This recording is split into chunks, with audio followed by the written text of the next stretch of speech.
Sonic Universe Issue 67 Reboot. After some panels are wasted on redundancy, Eclipse finds out that there's a pod failure and he hopes he'll land on soft mountains. I guess that was supposed to be funny because he should know that no mountains are soft, even relatively, when a spaceship is crashing into them. It crashes in Red Mountain Zone, but not completely head first because it bounces twice and is facing ahead when it lands, even though it was falling head first with its front tilted towards the ground before it hit the ground. I guess that means it tumbled and flipped over before landing.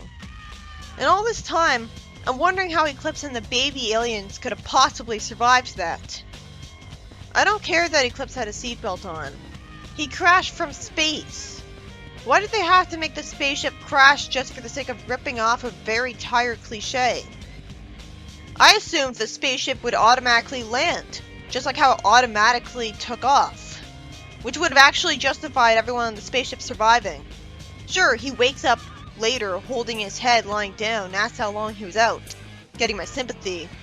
But even that isn't good enough, he still wouldn't have survived. Also, I'm guessing he won't be noticeably injured for the rest of the arc. Like would make sense, especially not since he'll be fighting some heroes later. So unless we're going to be told about a time skip during which he healed, this won't matter. Maybe we're supposed to believe that because he's an ultimate life form, he heals really quickly, like Mina. Him actually being woozy and passing out from the land actually makes even less sense than him not being hurt at all, because this is a universe with rings in it. So him not getting hurt could have been explained as him and the Dark Arms having rings. How could he have gotten knocked out at all if he had rings to keep him alive? So that's embarrassing. The story just started and already a major plot point about it is completely forced, when I expected better. I don't believe that a premise is just a gimme. The premise is the most important part of the entire plot. It needs to be explained well more than anything, or else the whole story becomes hard to take seriously. And Eclipse has been portrayed as a menacing monster, so the story wants to be taken seriously. Plot holes that don't make the entire premise forced aren't as important as the ones that do. Bad dialogue can be changed, for example. We really didn't need to be shown him landing because we already saw him on Angel Island in the previous arc. We already knew he landed there, so showing him somehow survive a crash at terminal velocity in a heavy spaceship, and all the fragile babies survive too, is just a mistake that could have easily been cut out. After he screams at seeing that realistically, some of them didn't survive, he immediately is relieved to see that some of the baby Dark Arms made it, and his relieved expression is just heartwarming. But this is exactly the problem with Eclipse. Should I really be liking a guy who said he wants to burn the planet to cinders and bragged about his species consuming countless worlds, just because he cares about some baby evil aliens? He has evil black and yellow eyes and yellow fangs, but I feel like commending the story on still making him sympathetic and lovable anyways. Because, sure, the Black Arms shouldn't survive. He's not really doing the right thing when these aliens just want to consume everything, and he only wants to raise them to be soldiers to take over the world. But he could always be shown the error of his ways and realize that the only hope for his species' survival would be to live in peace. At which point, as long as the Black Arms would never cause trouble again, he would be doing good here. And so his expression would match that. Because he'd be giving the species a second chance at something other than evil hive mind. The idea that they'll all just be killed after he tries to be evil is such a predictable one that I'm hoping it won't happen.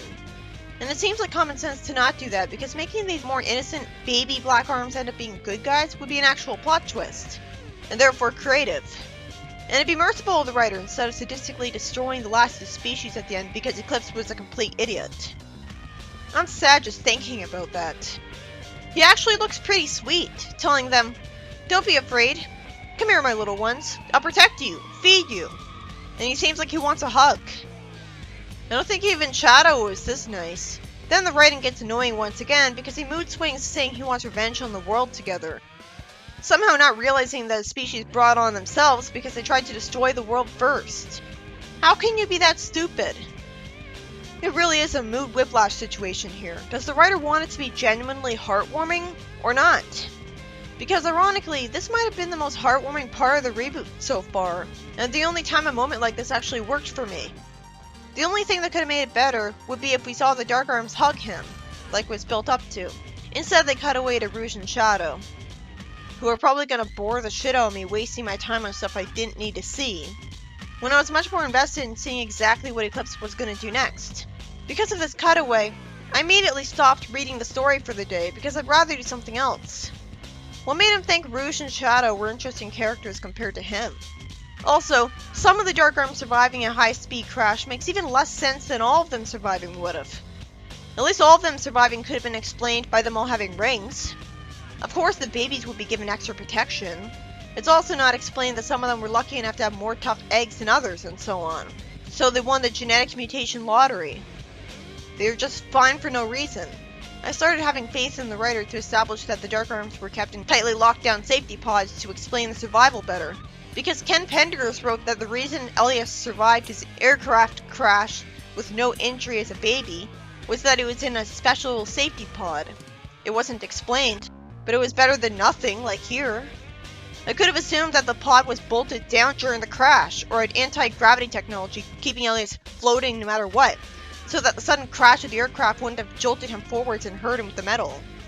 It's already a universe where the Queen had a big airship in the first place. But that was just a scene that could have been cut out. How's the rest of the story? We see Shadow and Rouge at Launch Base Zone, with Rouge saying that she loves Angel Island and wants to retire here when she's old. Or rich. Wait, shouldn't she already be rich from her jewel thievery? I guess she doesn't sell the jewels because she just likes staring at them. I like that she said that. It sounds more like her than her talking like an experienced soldier. And I like that Omega clanged on the door trying to escape, but realistically, they would have made the door bigger for him. Maybe that thing was designed before Omega joined Gun, and they're too cheap to make the door bigger, and Team Dark was too embarrassed to just ask Tails for help. It's days later, and Shadow tells Rouge that she couldn't retire because she goes stir-crazy without stealing. And Rouge admits he's right. Good! I thought Flynn had been writing that she had retired from jewel thievery, because that's what the Sonic X comic did. And he had been trying to write her of all people as a morality chain last time, instead of the guy who redeemed himself saving the world. I think I like her more when it's acknowledged that she's a bad guy who just happens to be working for Gun. Omega says he's deploying Telepod, whatever that is, and then out of nowhere, we see a flying machine, and a text box confuses the hell out of me by saying, Dr. Julian Snively, Gun Red Specialist. Okay, so Snively's a good guy working for Gun now? That is a creative and awesome way to bring him back. I always assumed that he was still in the animal capsule in the Death Egg, and Eggman would randomly decide to let him out for no reason for fan service. But this actually takes advantage of the idea that of course Snively would get tired of Eggman and want revenge on him, which had led to him joining the Freedom Fighters in Archie for a while. Buller's original idea was that he become a lone agent fighting Eggman, take on a fake name, and fight him with his technology. And this is a more realistic interpretation of that because he's probably still bothering him, but on an entire team of people, so we get actual support and intelligence about what to do and where to go, but also not have to deal with the awkwardness of being with the Freedom Fighters when they used to be his enemies. I'm going to be so disappointed, Flynn, if he writes Snively to join Eggman again. It already hurt the first time, was arbitrary as hell, reversing his character development with no explanation, when he should have learned his lesson. So this better stick, because this is something that's making the reboot unique. And it'd suck if he destroyed a unique part of his identity, when it barely has one of its own to begin with. I don't count all the OCs, most of them are typical bad guys he'd probably have introduced anyways. Like, we've never seen a continuity where Snively was a genuine good guy the whole time before. Shadow says he's coming through fine, calling him Doctor as a sign of respect, as his screen is hanging from a gun beetle. And Snively mentions telemetry from the Arc sensors that showed the alien craft should have landed somewhere on this island. I'm surprised Shadow is working with Gun to find Eclipse instead of just going to him himself, which would have been much faster because he knew where he was. And the only people he's with are his friends anyways. Why does he need help? Out of nowhere, Snively says that the first order of business should be securing the Master Emerald, using an excuse that he has to keep it out of the wrong hands. And he insists on it for safety's sake, even after Shadow wants to kill Eclipse first, even though he's not actually a threat anymore. It's just an overkill attempt at genocide at this point. There's no indication that the Dark Arms are able to hurt anyone right now. Like, they're just born. Can you imagine a newborn hurting anyone? Snively gets interrupted with Shadow saying he doesn't need his permission, as I'm so confused that Gun is just casually deciding to steal the Master Emerald. I mean, they wouldn't be unaware of Snively planning to do that on his own. That make no sense. He'd be severely spied on. He wouldn't be able to do anything independently on his own. Like, you wouldn't be able to have any sort of independent projects because they'd be constantly supervising him. Otherwise, it'd be a giant idiot fall on their part. Oh good, Rouge says that they're going to need to bring in Knuckles, as he knows the island better, and it's going to make the mission much smoother having him on their side. For once they're doing something smart, even though there's no justification for them not being on the island in the previous arc instead of wasting time getting Gun's permission first. I hope Knuckles agrees immediately instead of wasting tons of time. It makes Rouge seem like an idiot that she thinks Knuckles would ever agree to this though. Snively then gets interrupted again, and Rouge tells him condescendingly that he's only here to observe, calling him little man, and says that if he's nice, they might secure a big hunk of alien tech for him to play with. She's such an idiot. What if this idiotic mistreatment of him just provokes him to betray them? I hope that's not what it's trying to foreshadow. Because he should know that his life is still a lot better with them than with Eggman, who outright threatened him. I thought Snively had authority over them, so how is Rouge contradicting him? I guess he doesn't. It's just annoying. Why is he here if he's not supervisor at least? Why would he be sent here if he's not going to do anything? A military wouldn't do that. I don't care about his past. He should be treated well if he's fighting Eggman now. It does make sense that Rouge is the one telling her friends to follow her through the island, because maybe she's already been here a lot trying to steal the Master Emerald, or at least admire it. I don't see the point of trying to steal it if all she does with jewels is just stare at them in her house, or else she'd be rich from selling them. At that point, why doesn't she just go stare at the Master Emerald instead of trying to steal it and getting into a fight and not being able to stare as much? Maybe that's what she does now, but that makes sense. Why doesn't she take a picture of it? The point of stealing jewels for her is that she can look at them whenever she wants, because now they're in her house. But the Master Emerald's always in one place out in the open, so she's already got that. So she's already able to look at it whenever she wants, especially since she can fly, so Knuckles doesn't even have to see her. But seriously, Shadow has super speed. I'm pretty sure that if he just ran all over the island, he'd run into Eclipse eventually, even if he didn't know where to go. So him bringing his friends just slowed him down. Once again, he's too stupid to properly take advantage of his own abilities. I like that Omega shot the Barrel of Doom from Carnival Night Zone apart. And it was kept really short instead of actually being padding, because right after that, we cut to Marble Garden Zone, with Shadow surprisingly smiling while running on the conveyor belt of the flying top. So even he can enjoy stuff like this. And already they're almost there. And Rouge says to let her do the talking. So does that mean Marble Garden is established to be really close to Shrine Island? Remember, there's no indication this part of Angel Island existed in Sonic 3. And we didn't see Marble Garden anywhere near Shrine Island in SA1. Instead, Red Mountain was the closest to it. At least the original of the reboot to have Marble Garden be the closest place to Knuckles instead. But when the continuity is trying to be like the games in every other way, it's just confusing when it subverts its mission and randomly contradicts it for the sake of the plot. It feels arbitrary instead of actually creative. Knuckles spends time in front of the Emerald reflecting on how he's had character development and learned that trouble below the island leads trouble on the island. Yeah, can we get to the plot? Oh, come on! We didn't need a recap panel. This just makes me wonder where Chip is. Not that I want him here, God no. He then wonders what's up with these weird plants. So did Eclipse's people have the foresight to keep alien plants from the Black Comet in his spaceship so that it could grow them and simply feed them to the Dark Arms? It's smart, but a little more boring than him having to venture out of the spaceship and feed them with stuff from Angel Island. He doesn't have to do anything to earn getting the food then. Who taught him how to grow these plants? And if the Black Arms really can raise plants to eat just fine, and presumably that's all the Dark Arms need to not starve, then why did the Black Arms keep risking their lives trying to eat entire planets worth of life? Maybe they had barely any plants on the Black Comet. Still, the Dark Arms are being raised to be vegetarians at this point. He could keep going.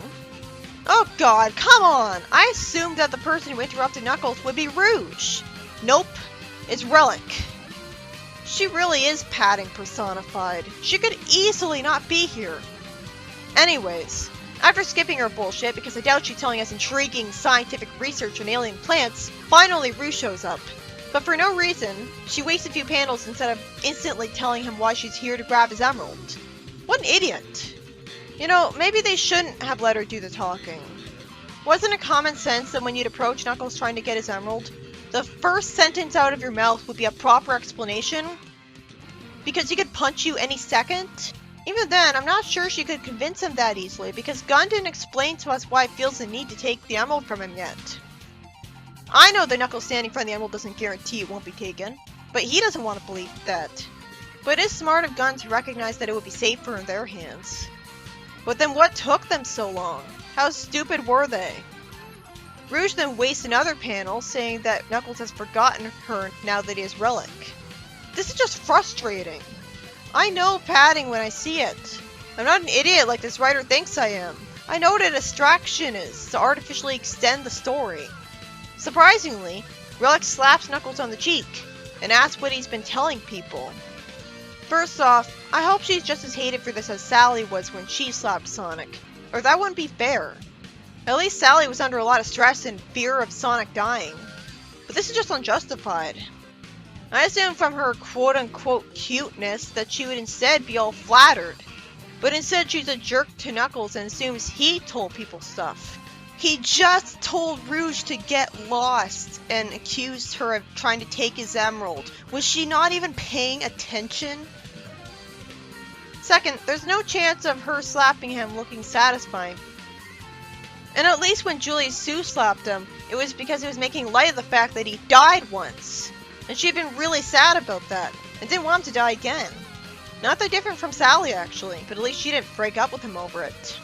If we swap the genders here, people would be a lot more annoyed at this.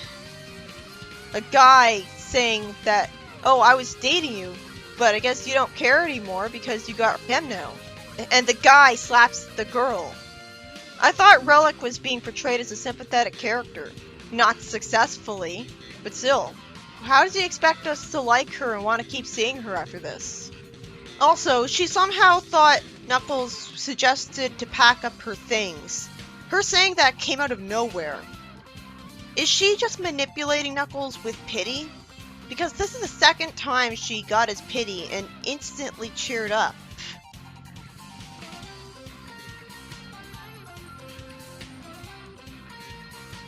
Guys are slapped by girls in the media all the time.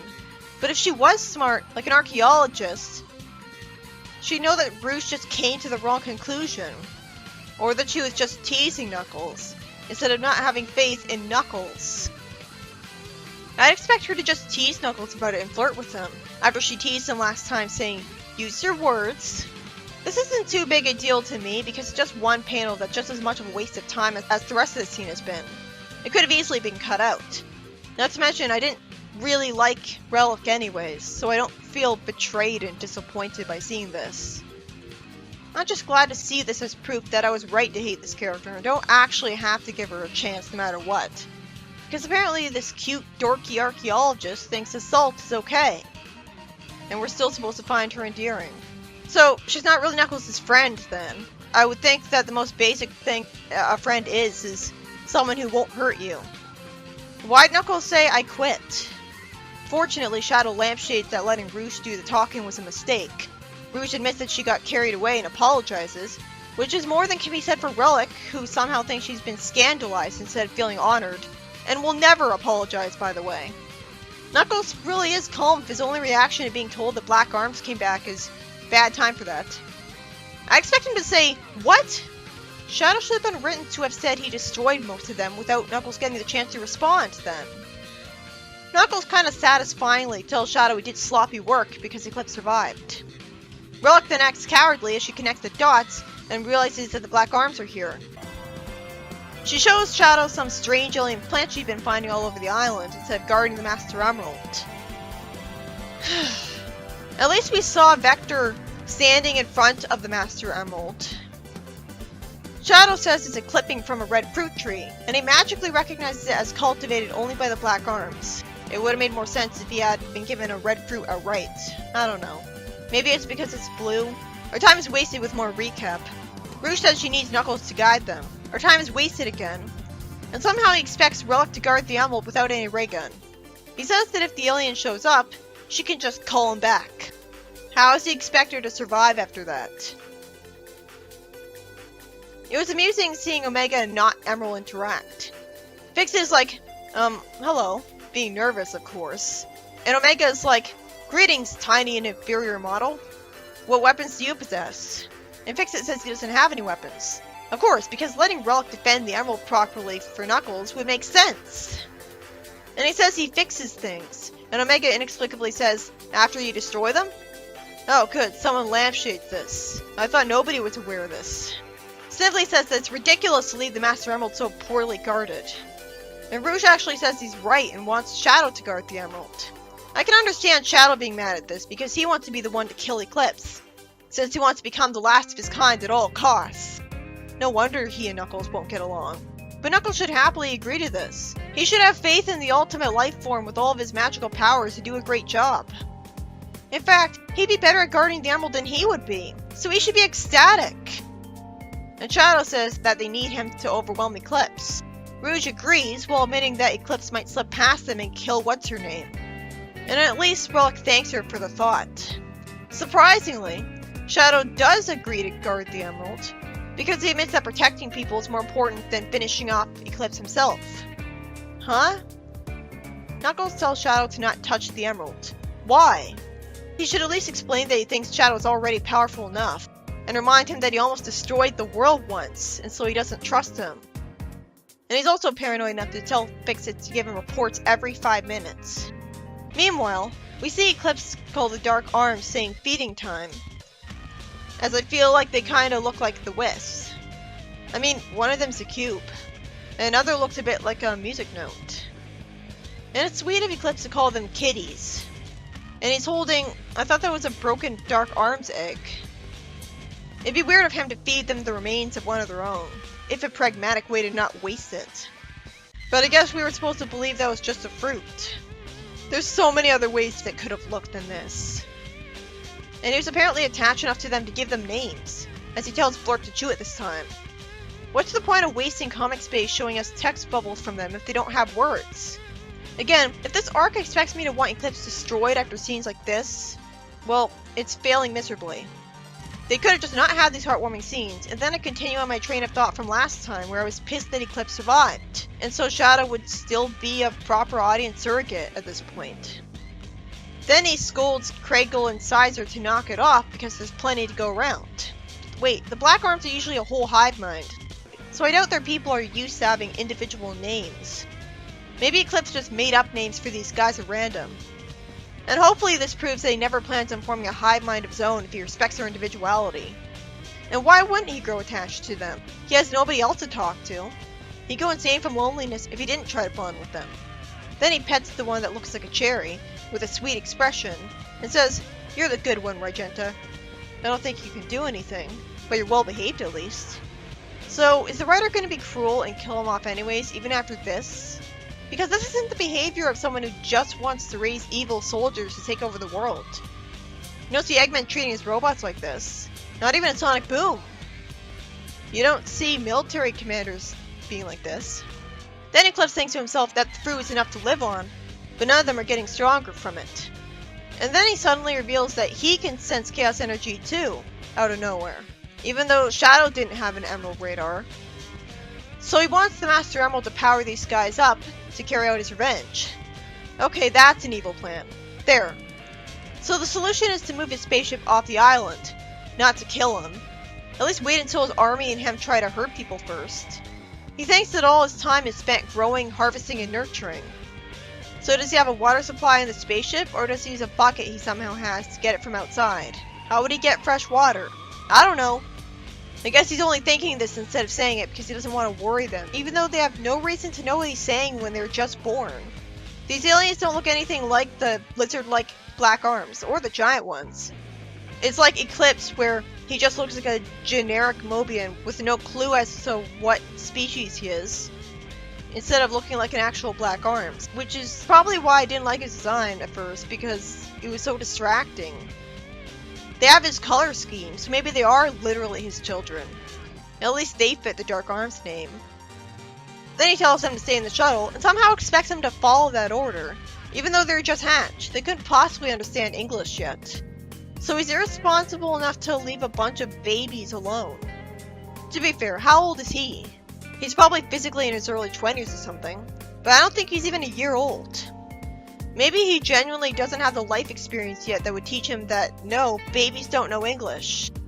Then he looks scared when he hears people talking about him. Knuckles magically already came to Red Mountain as his first guest. That's bullshit. It's not explained that Red Mountain is the closest to Shrine Island. It would actually make a lot more sense if Shadow came to Eclipse, because he has the stupid black arm sense, so he could have guided them to him. But instead, Knuckles magically comes here first by sheer coincidence. It would have been less forced if Eclipse happened to stumble into Knuckles while on his way to steal his emerald. His logic is that the spaceship crashed here unnoticed, but if there's only 3 people on the island, anywhere would be a place to be unnoticed, like Carnival Night Zone. Eclipse thinks of Rouge and Omega as Shadow's minions. I mean, he did destroy his entire species, so it kinda makes sense he'd think of Shadow as a villain. And I like that he called Knuckles a thing. Of course he doesn't know what an echidna is, but it'd make more sense for him to call him a Mobian.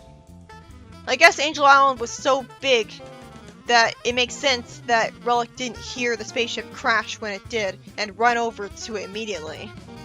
He hears Knuckles telling them to hurry up because he wants Shadow away from the Master Emerald as soon as possible. He didn't have to say this. Eclipse was already sensing a powerful source of chaos energy. Why does it have to be blamed on Knuckles making another mistake? He could have told her to hurry up anytime, long before Eclipse would have heard him. Wouldn't it have made more sense for him to have said this right after they started heading away from the Emerald? Because generic bad guy, Eclipse somehow thinks that if he's quick, he could turn the entire situation around. Oh yeah, let's completely forget about the fact that the Dark Arms are on your spaceship, defenseless. What makes him think he'd be quick enough to find the Emerald first? Logic would dictate that he'd instead focus on getting the Dark Arms to safety and guide them out of the spaceship with the fruit. I can't really blame him for assuming he can't just talk his way out of this. These guys want to kill him. They probably won't be swayed and assume he'll do nothing but take care of the Dark Arm from now on. And then Eclipse has an overly grim dark line because this was written by a fanfiction writer who forgot that the series is for kids. But I understand Eclipse wanting to defend himself from what he thinks of as just murderous monsters. But come on, why the hell do we have to see Relic waste our time again? Also, you'd think Snively would be reading a book by this point, not just staring all bored. Well, I like that Relic thanks Shadow for saving the world and wants to know about the Black Arms' culture and architecture and history. That's relatable, and that's really nice of her to even want to know about an alien civilization like that. Shadow just reminds her that the Black Arms were monsters and says that nothing good came of them. He says that she wouldn't say she'd love to study them if she knew them. Which just makes me wish that we'd see her have a long conversation with Eclipse about his people. Okay, I'll give her that. This wasn't really padding because it was a sweet character moment for her. It made sense of an archaeologist. Now I want her to find out everything about the Black Arms and write it all down. It'd be a missed opportunity for the planet if that never happened. Out of complete nowhere, it turns out the Shadow's hallucinating scary faces on his companions. You know, for kids. Well, at least that worked for the shock factor. But I thought Eclipse had to be in physical contact with them to play mind games with them. He's not even in the same panel as him this time. If he can telekinetically control his mind whenever he wants, from that far away, then what's stopping him from brainwashing him to be on his side instantly? Why didn't he do that the second he first met him? If you have the power to make someone hallucinate by controlling their visual cortex, then you should logically be just as capable of controlling their frontal cortex. It's made out of the same materials. This issue was by Ian Flynn, and as Shadow and Rouge take all issue looking for Eclipse until Eclipse finds Shadow guarding the Master Emerald, after Knuckles goes to the location of his spaceship right away because of a coincidence. It was mostly made of frustrating padding, but Eclipse's scenes were worth it. Right away the whole arc becomes flimsy because we start out seeing Eclipse's spaceship crash, and we aren't told that anyone there had rings. In fact, Eclipse was knocked out from it, so there's no way anyone there would have survived.